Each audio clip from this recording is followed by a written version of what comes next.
yang ulang ingai ngadon ulo ringkat patna upin tngen upin syanyanga di gunung embai jonga yang ulang ingai Mbak ulalen penkerjakan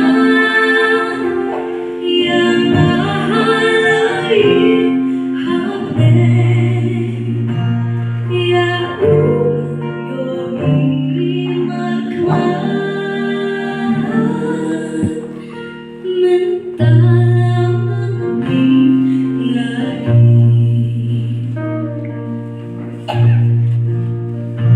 Liano ay bangan super kan nulo baitan na ay ban batay haban pen markman yang ulang ingai Paulalen pengerjakan yang nahalai hapne ya yo iman mentang ingai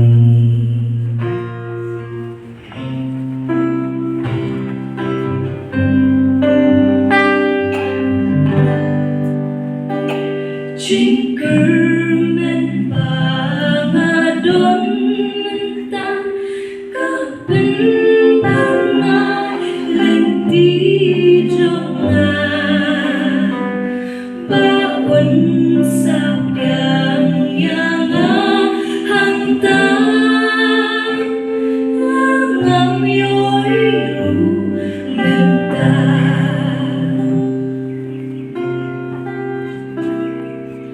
Bahkan mau kulit benang layan snowman haga jiksa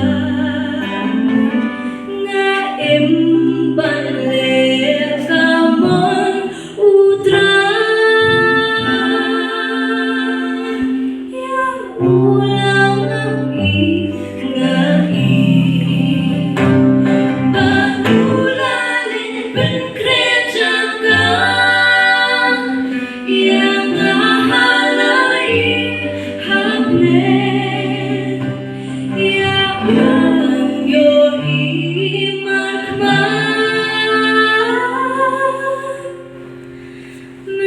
mentalangan ingai